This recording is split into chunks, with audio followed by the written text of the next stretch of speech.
Have you ever wanted to add a swarm of something into a painting?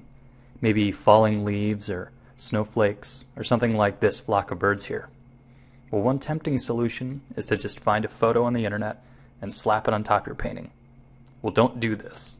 In this video, I'm going to show you a better way to make swarms and in your own style, and you can save time while doing it.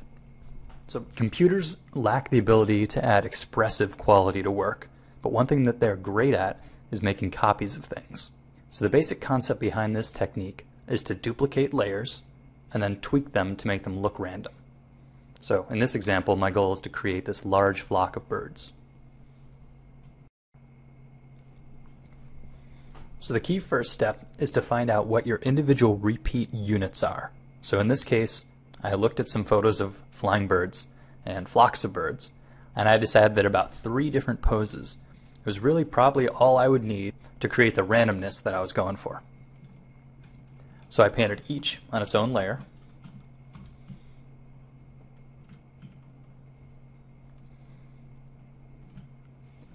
And at the largest scale that I'll need them in my composition. So now it's time to generate the swarm itself. So I'll start slow and I'll explain each keyboard shortcut that I'm using. First, I use the V key to select the Move tool.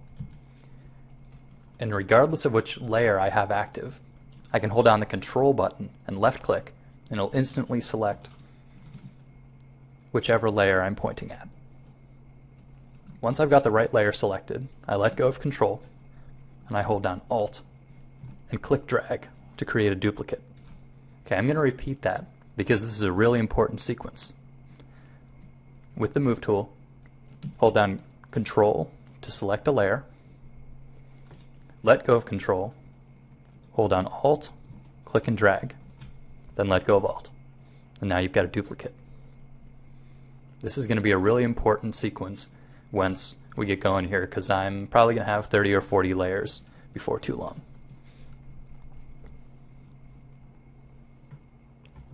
Once you've got a duplicate, it's time to free transform.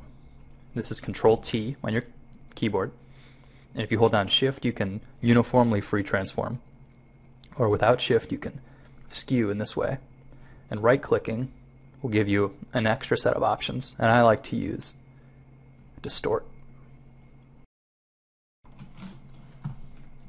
And once you've gotten to this point, I've got what I like to call a clump. If one bird could easily be repeated, in that way I can use all of these birds together as a single repeat unit. So what I'll do is I'll select all my layers, duplicate them by dragging the whole group down onto the new layer button, flatten that, and then I've got a new repeat unit. And I can work with this in the same way.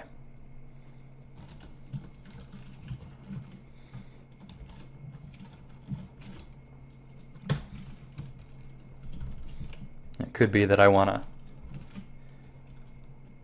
lighten these up to make them look like they're further away in space.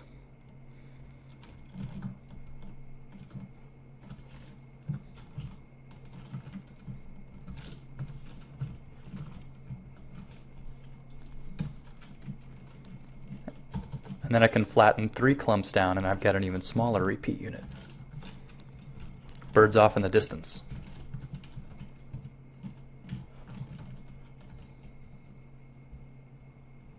You can flip horizontally if you want to have them coming from the other side of the screen.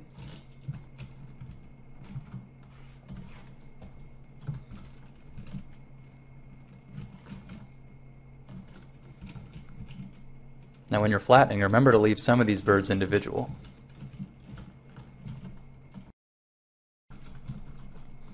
And then sometimes one thing I like to do at the very end is to select all the birds, flatten them together, and do a warp.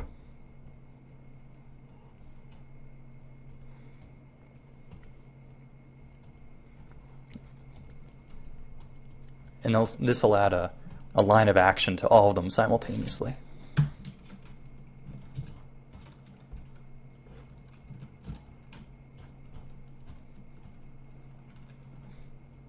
And so there you go. I started with 3 birds that I drew, and the end result is a flock of birds that were generated through using the Move tool and the Free Transform tool. And it's in this way that you can save yourself a lot of time and effort.